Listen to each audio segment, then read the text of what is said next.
So we went on from there, talked about what happened on January 15, 1966 in Lagos, in Ibadan, and in Kaduna. And of course, nothing happened in Enugu and Benin. Anybody knows why? The reason, of course, is because those two regions were led by Igbos. Again, this is not an attack on Igbo people. I'm just trying to explain to you what Nigeria's political history is like. I'm not blaming you for people's faults. The only point I begin to blame you is when you tell me they were right. At that point, all gloves are off. But at the moment, I'm not blaming anybody. I'm just telling you what people did. So that when you cry, oh, marginalization, they did this to me, you don't understand where it's coming from. Nobody's even marginalizing anybody. Who is not collecting an allocation in this country? Which region does not have development commission right now? Nobody's marginalizing anybody. Just that they've put that lie in people's minds since. But I'm just telling you what happened. So, they didn't do anything in Enugu. They did nothing in Benin because, of course, they had dominated that area. And, the good they wanted for Nigeria somehow did not have to happen in Enugu and Benin. Therefore, nothing happened there. And then, of course, Iransi took over after the unaliving of the premiers of the North and the West. The Yoruba officers were killed. Ademule Gun and his 8-month pregnant wife was killed. Or were killed. Rao Shodainde was also killed in Kaduna. In Lagos, Mamalari was killed. Kerr Mohammed was killed. Lagema was killed. Pam was killed. These were officers from the North. And no Igbo politician was killed. No Igbo senior officer was killed. Author Negbe was killed.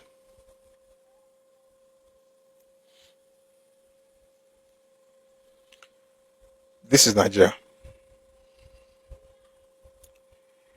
And according to this man, it says here, the coup was executed by and large by the Igbo, witnessed the killing of all northern Nigerian officers within reach, and of Yoruba officers suspected of being in sympathy with the Hausa Fulani elite of northern Nigeria. Moreover, no Igbo elite politician and disseminator of tribalism or sectionalism lost his life. The troops in Benin and Enugu under Igbo control refused to murder Dennis Osadebe and Michael Okpara respectively. But on the other hand, the Federal Prime Minister and Chief Okotiebo, the Midwestern fighter against Igbo domination, were killed. Also murdered were Esther Akintola, the Premier of the West, and Amadu Bello, the Premier of Northern Nigeria. In the circumstances, the view began to gain ground that the coup was evidence that the Igbo plan for a takeover of the country was maturing. And there was the fact that the first head of the military government, Aguiyi-Ironsi, surrounded himself with top Igbo civil servants as advisors. I wish I could pause, but I'm not going to do it because of time. I wish I could pause to read to you the speech that Cardinal Zogu gave on 15th January 1966 in Kaduna, in Radio Kaduna. He mentioned the people that they were after. He mentioned people that were using nepotism, who were sectionalists and tribalists, people who were collecting 10% corruption. It's so amazing that for some reason, all the Igbo politicians did not fall in this category. It's quite interesting, isn't it? Anyway, the suspicion of Igbo domination grew as Igbos within the army were promoted to the rank of officers, and unification decree was issued in response to the minority report of only one member on Wokeji. Why is this important? Because there was a committee to discuss unification decree, and only one person said it was okay, and they promulgated that decree based on that recommendation of Wokeji. And they also promoted 18 Igbo officers in April of 1966. No Yoruba officer was promoted. 3 Northerners were promoted, but they were taken ahead of the 5 Yoruba officers who were actually qualified.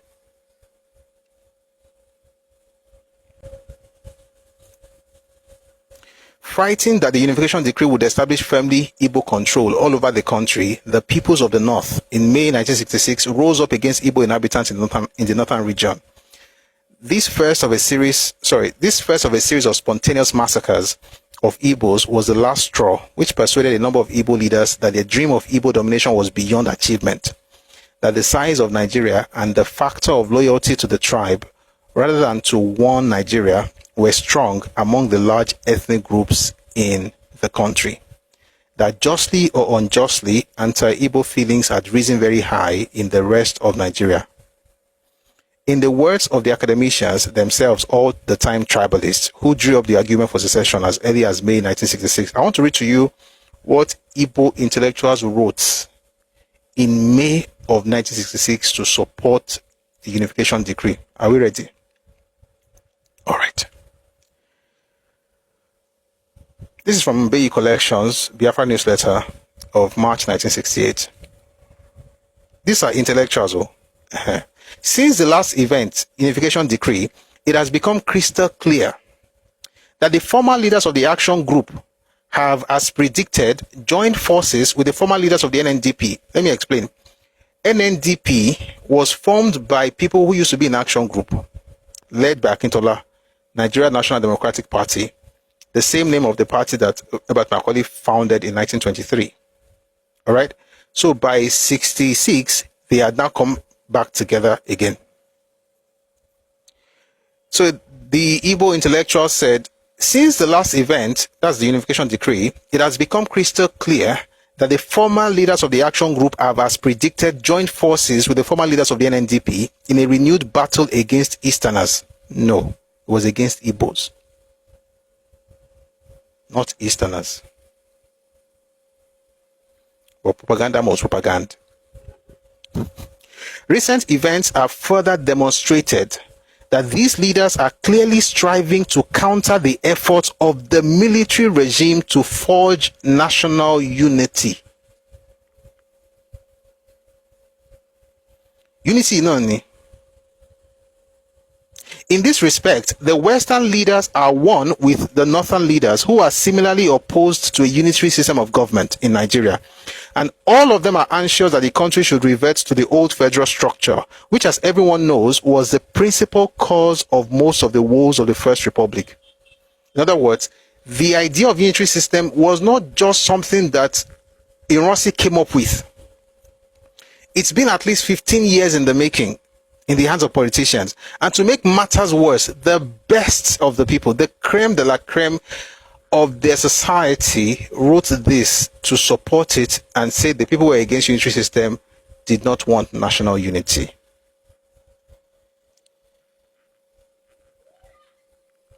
That's why we say when we call it Igbo coup and you get angry, you don't know what your elders said after that coup.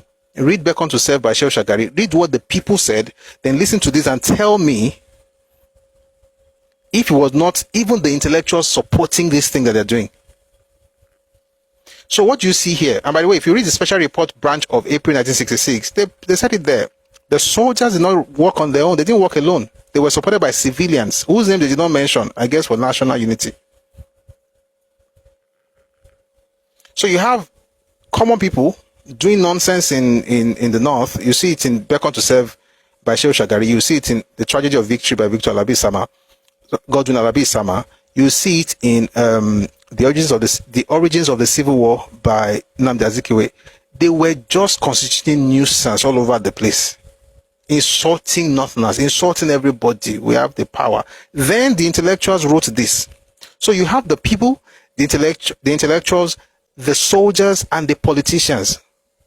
What's it on now? Everyone is complete. The politicians started it. The soldiers, officers bought into it. The intellectuals were part of it. The people celebrated it. You now come in 2025 and tell me that it was not an Igbo coup. Are you joking? So the writer says here, this is not to say that the generality of the Igbo saw themselves as seekers of dominance over the rest of Nigeria. Again, looking for, what's the word? Soft landing. Or that the Igbo leadership saw itself as exploiters of other peoples in Nigeria.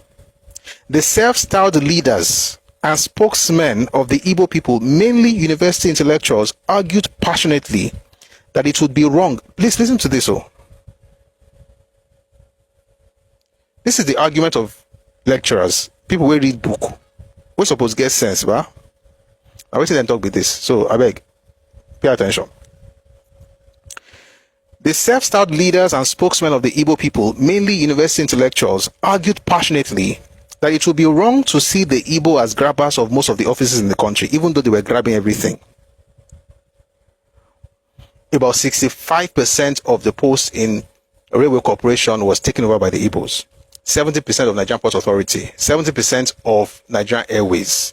They took the pool betting company. They took Yabatech, took Unilag, took UI, made sure Igbos were the VCs of both UI and Unilag. DK in UI, Njoku in Lagos. Made sure that every place was filled with it, including the canteen. Thank you for the gift.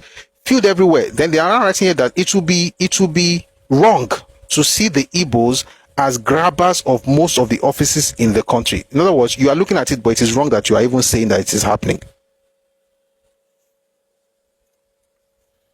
And somebody says here, the intellectual dishonesty has not changed.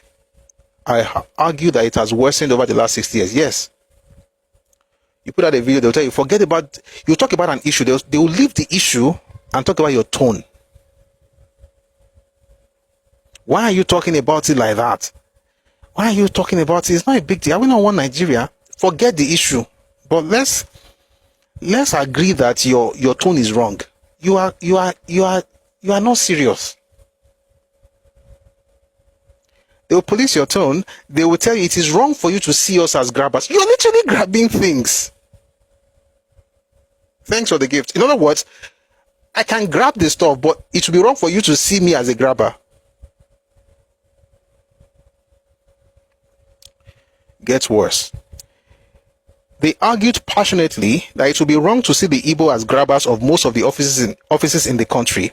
Rightly considered, they contended they deserved to hold these posts. Why? By virtue of their special talent. They were superior to other ethnic groups in quote-unquote culture and civilization. Talofun kinini bread. This man is quoting Mbeyi Collections, Volume 1, Number 8, Biafra Newsletter, 1st March 1968. This is what they wrote. And it is not unconnected with what Azikiwe said in 1949. God has specially created the Igbo nation as a race to lead the children of Africa from the bondage of the ages. God has specially created them. And it's not different from what Azikiwe said in 1940. That the boys from Christ the King College in Onitsha they had exceptionally developed brains, unlike their counterparts in Lagos. Exceptionally developed brains, specially created by God, and they have superior culture and civilization. Which one? That's why I said this on Wednesday. I'm reading this intentionally. I'm reading it again today intentionally. I said what I said on Wednesday, where I was quoting Lumumba, PLO Lumumba, who was quoting Achebe. I'll still read what Achebe said though. These kind of things that Igbo intellectuals were putting in the minds of people. This is why you discover that every single person, there will be exception. Let me put it this way. There is a rule that every single person must parrot the same ideas. There are exceptions though.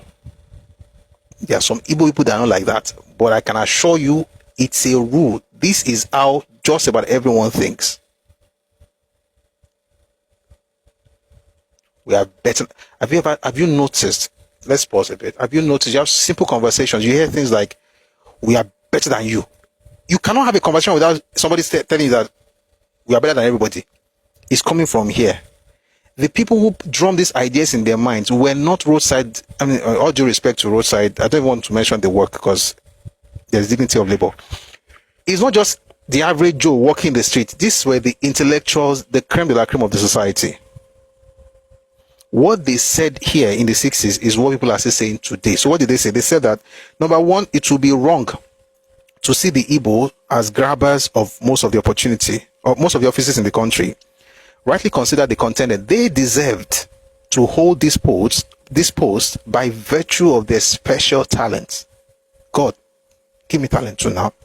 They were superior to other ethnic groups in culture and civilization. I'm still trying to understand what that is, because I don't study the culture.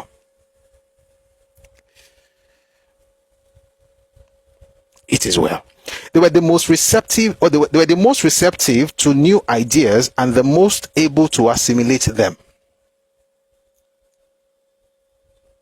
It would be most unfair and unjust for any other people in Nigeria, particularly the Northerners, to wish to dominate Nigeria.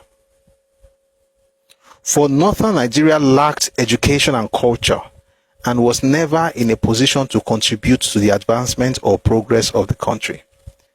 Unquote.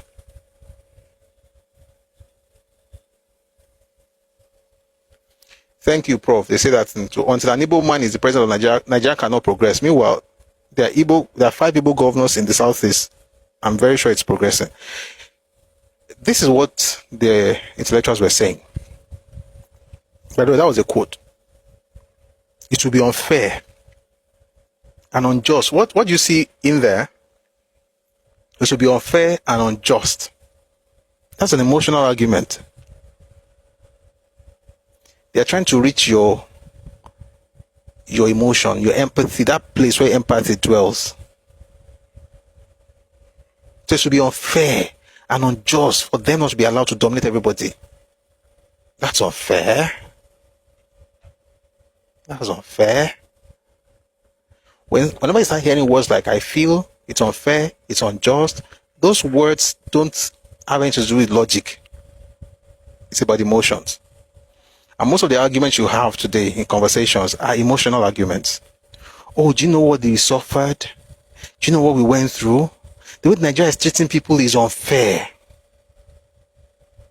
We have been marginalized. We have been victimized. These words, guys, this is a strategy that started in the 1940s. They perfected it. Again, as a Nigerian, as a Yoruba person, have compassion, be merciful, be a correct person, all right? Don't hate anybody, but don't be blackmailed either. Don't let people weaponize empathy, the empathy that you would never show. I will show the empathy, but they don't just want you to show the empathy, they want to weaponize it. In other words, I want you to do this, this, and this based on the fact that you have compassion.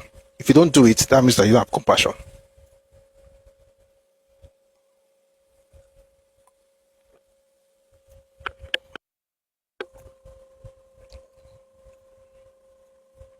Do you know how many people were killed during the war? Can you count million were killed? I bet 3 million, I bet 6 million, I bet 7 million, I bet 21 million. Even though the entire region at the time, everybody together was 12.4. And Igbos were 7.4. So Igbos were 7 million, the others were 5.4 million. But somebody actually looked me in the face and told me there were 7 million Igbos who died during the war, or 6 million, or 21 million. Maybe I say they don't die in advance. May that not be our portion? Because how people go die whenever exist. When you hear these things, what was that to? It tugs at your heart. That's the point. That's the goal. Tugging at your heart. It is unjust and unfair for any other people in Nigeria, particularly the Northerners, to wish to dominate Nigeria. For Northern Nigeria lacked education and culture and was never in a position to contribute to the advancement or progress of the country. The Igbos saw themselves as victims of hatred. The Igbos saw themselves as victims of hatred and envy by other ethnic groups. They described themselves as the veritable exponents, embodiment, and vanguard of pan-Nigerianism. As exponents and teachers of the virtues of industry, cosmopolitanism, the dignity of labor, democratic process of government, and disinterested patriotism. In their opinion, the sacrifices which the Igbo had made on behalf of Nigeria were enormous. The ethnocentric Yoruba regarded the Igbo in Lagos as strangers in spite of the fact that investment opportunities were greater in Lagos, thanks to the siting in Yoruba land of the federal capital, as well as the 2 federal universities, and ports, and airports, and river ports, and seaports, and land ports, and port.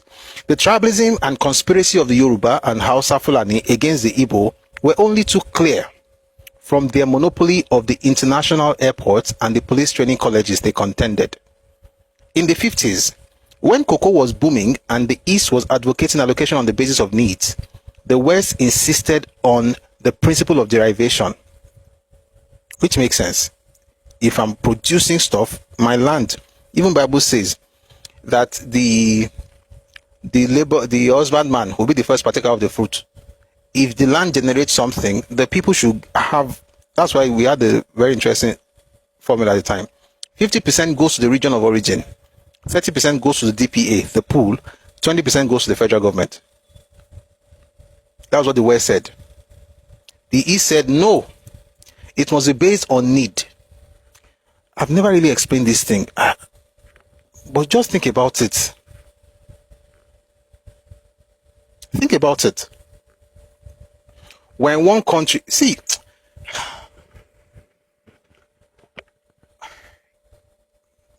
nothing has learnt this thing and they perfected it alone.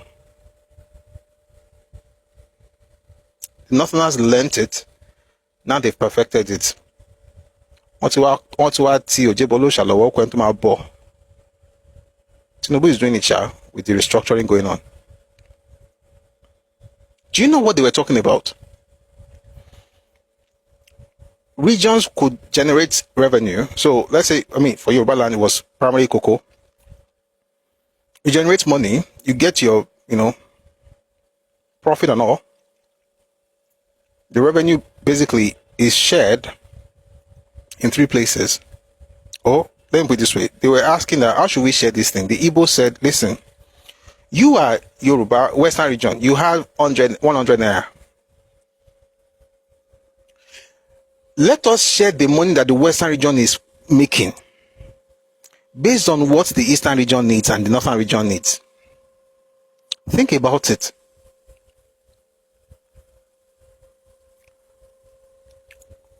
Monkey go walk, banana go chop. So can you come and walk, banana go chop? No.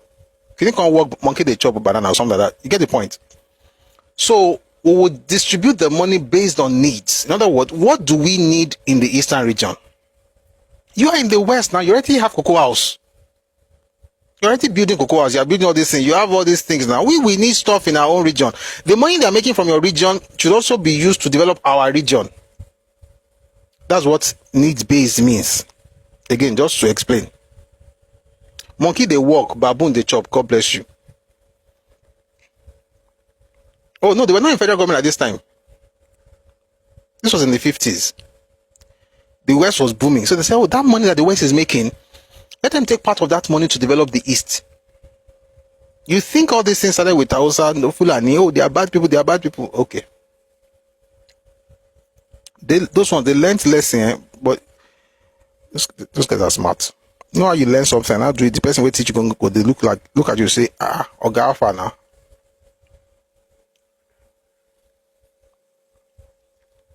So we're going to share it based on it. So if you need university, you can take the money from the East to develop that place. But the West said the best way to do it is derivation, which is what we are still using today. It's just that we've changed the ratio. Then it was 532. Of every 100%, or if every 100 naira, 50% goes to the Western region. 30% is shared amongst all the regions, including the Western region. Then 20% goes to federal government to take care of, army, customs, and things like that. What we're doing right now is this: 13% goes to the state of origin of the resources. 13% goes. Then they now take the remaining and now create federal allocation based on that. Still share part of it to the state. That derivation thing was what we agreed with. That's the Rassman proposal. The point I'm trying to make is that when the Western region had that, Prof, you're right. Not. So let me read something. Northerners have the least blame in the malaise of Nigeria. The Eastern leaders teach them. They taught them. The Eastern leaders taught the Northerners. That's why I'm not saying Northerners are only or they've not done anything wrong. Nobody perfect. Nobody, but they learned it. They learned unitary from the East. They learned allocation from the East. Dependence on allocation. They learned it from the East. As soon as crude oil was discovered, the East changed. Said we don't want it to be based on it anymore. We want it based on derivation. Before they had that opportunity, they wanted it based on it. In other words, you make money in your region, let them take part of it to come and build my region. But as soon as I begin to make money in my region, I say, no, it was based on derivation because after all, I'm making money in my region. So what do you see there? There's inconsistency. And a few years after that thing was discovered, do you know what they started saying in 1963? They were going to secede. Why? Because there was oil. And that's why I say, when you listen to Chimamanda say that the federal government was fighting Biafra because of oil, the question you should be asking her is this: why was Igbo trying to create Biafra? Why didn't they want Igbo nation? Because of oil, and because of land, and because of access to the sea. Those are the three reasons, nothing else. Because none of those three things happen to be in Igbo land. I'm not saying Igbo land does not have any fertile land at all. It's just that it's about 30% of all revenue that came into the eastern region at the time, as far as agriculture was concerned. About 30, just a little over 30% came from the eastern from Igbo land. More than 60% came out of minorities, especially present-day Cross River and Akwa Ibom State, and parts of, towards Ogoja, towards Abakaliki. The point is, selfishness is be money. May God save us. Somebody said I should repeat what I said. I'm not going to repeat everything, but I'll just quickly say it. I said that when the Western region was making money from cocoa in the 50s, and we're talking about allocation. There was a proposal by Rasman that like a committee. They come up with the 50-30-20 allocation formula. In other words, it's based on derivation. If you produce something in your land, you get 50% of that thing. Which I think is the at least let's have that in Nigeria. Let's have that in Nigeria. Did cocoa only grow in the West? Yes. Much later though, Michael Okpara traveled to Ibadan to get seedlings and then planted in Ogoja. So he also tried it in Ogoja, but Western region is a major base of cocoa in Nigeria. It could be about, it's not, I'm just using cocoa as an example though. In the north, it will be cotton, to be groundnuts, right? In the east, it will be palm oil. And again, like I said, more than 64% of agricultural revenue in the eastern region came from the eastern minorities, not in Igbo land. And the oil also came from eastern minorities in present-day Rivers, the Ogoni, the people in Bayelsa, the people in Oloberi, and Ogoni. That's where the oil came from, not in Igbo land. So why did they want Biafra? And why is they shouting about 40 states today? It's because of the resources of other people. So it could be palm oil, it could be anything. But the point is that whatever you made, you get 50% from that thing. Then 30% will be put in a pool, a distributable pool for all of you. So you're going to share. So you have 30%, you have 3 regions, so you can share 10. Okay? Then you now have 20 allocated to the federal government, and they use that for army, customs, and things like that. You could also, and its revenue is beyond agriculture. There's also excise duties and everything. That federal government makes all of that money.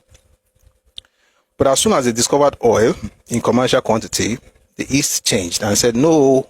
So while everybody was talking about derivation, say based on what they produce, the Eastern region say no, let it be based on what we need. Do you understand? So in other words, if the West produce, let's say 100 naira worth, the West make the revenue of, let's say, or generate revenue of 100 naira. the East can say, we need 60 naira of that money to build something in the Eastern region. Why? It's based on needs. I will not want Nigeria.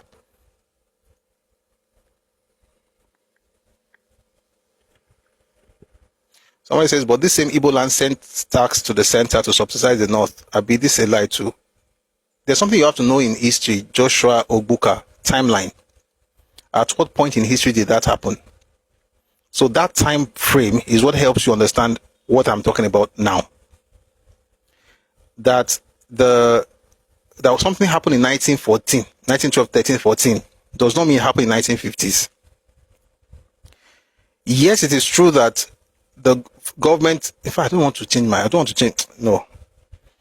Let me just, I've already started. The amalgamation in 1914 was also one of the reasons, of course, was that the government was subsidizing the North with money from the South.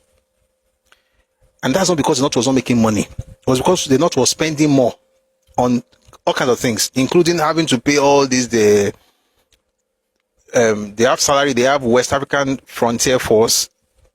The government was spending a lot of money in the North, so they needed more money, so they got it from the South.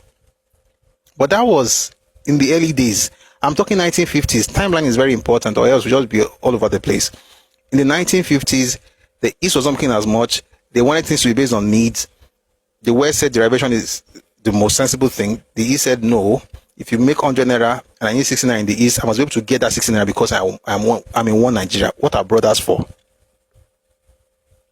But as soon as they found oil in Oloibiri, the East changed and said, no, we don't want needs again. It has to be based on derivation. That's selfishness. But let's continue. In the 50s, when cocoa was booming and the East was advocating allocation on the basis of needs, the West insisted on the principle of derivation. But immediately mineral oil, by the way, mineral oil is crude oil. Immediately mineral oil was discovered in commercial quantities in the East. Quote, a large amount of the money derived, this is what they said, this is what the Igbo intellectual said. A large amount of the money derived from this mineral oil has been shared by the West as well as other parts of the country. Now they are angry that the government is sharing part of the money. Again, it was still derivation, by the way. It wasn't needs, it was still derivation. They will still get the bulk of it, but the fact that they're even sharing that 30% in that distributable pool is anathema to the Igbo intellectual. So he says, since they discovered this oil, now they're giving, everybody is now collecting money from this oil, our oil. When your papa backyard, our oil. By developing Nigeria with our oil, you have not seen a drop in your life. If a South man talks like that, shame me, I will understand. Somebody came in the last time and said, after all, they're also contributing oil. Sincerely, with all due respect, I hate it when people say things like that. I hate it. I don't use the word hate frivolously, but it's nauseating. Abia, Anambra, and Imo. One produces 1.25%. 1.2% of Nigeria's crude oil. I didn't say 10.2. I didn't say 100. I said 1.2. One produces 0.75%. And the other one produces 0.2%. In the southeast, Anambra, Abia, and Imo. 1.7, 0.75, 0.2. If you put the three together, do you know, and let me ask people, a lot of us do not know, even me, I didn't know at the time, that Lagos is an oil producing state. I laugh because we never talk about it. Lagos is an oil producing state, but it's not even a major oil producing state. Ondo is an oil producing state that has more oil than Lagos and Edo State. Edo is about 2.2, 2.3 thereabout. But Lagos has more oil. Lagos has more oil than Anambra, Imo, and Abia put together. It's about 2.4. You put everything you have in the southeast together, it's just about 2.1%. And if you, as three of you together, creating 2.2%, if you are shouting, so what should Akwa Ibom now say? What should Rivers say? What should Bayelsa say? And Delta. Those are the big four. Those are the big four. They now have Ondo with more than 4%. What should Ondo say? What should Lagos say? What should Edo say? So when you say things like, you are using my money of oil, I'm like, which oil? By the way, you can fact check these things, oh. I would have wanted to read it, but I don't want to change the topic. But everything I just said right now, please feel free to fact check. The Kogi Man on YouTube, good evening, my brother. Thank you for being here. Kubo, thank you, sir. Thank you, ma'am. He says Chimamanda was also claiming 30 states for the Igbos. She should go and collect it now. People move to a particular place, they will settle there. It's not their state. It's not indigenous. That's why you notice that when they talk about it, they don't. Have you ever heard anything like Hausa community in Yoruba land? Or Hausa community in your state? Hausa community in Kogi state? Once you hear Kiniko community, it means that they are settlers. I saw the video that Chimamanda was that Kubu is referring to.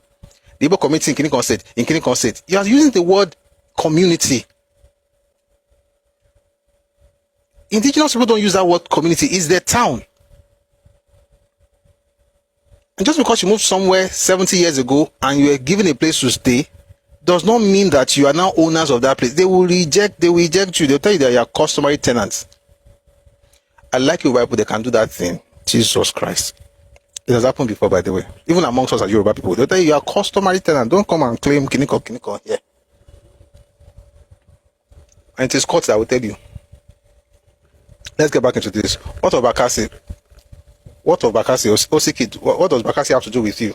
You are nowhere close to Bakassi. I hope you know. You are nowhere close to where Bakassi deal. You're talking Bakassi, you're talking about people like folks in Cross River and Akwa Ibom. I want to and Oron, those people in Cross River. What think Bakassi connect with your people? Have you all land there too? You don't go develop that place too? Hey! Chineke. Anyway, let's go back to this. Oh, yes, they claim they own Bakassi. Well, if the owners of the land give it to them, well, who am I?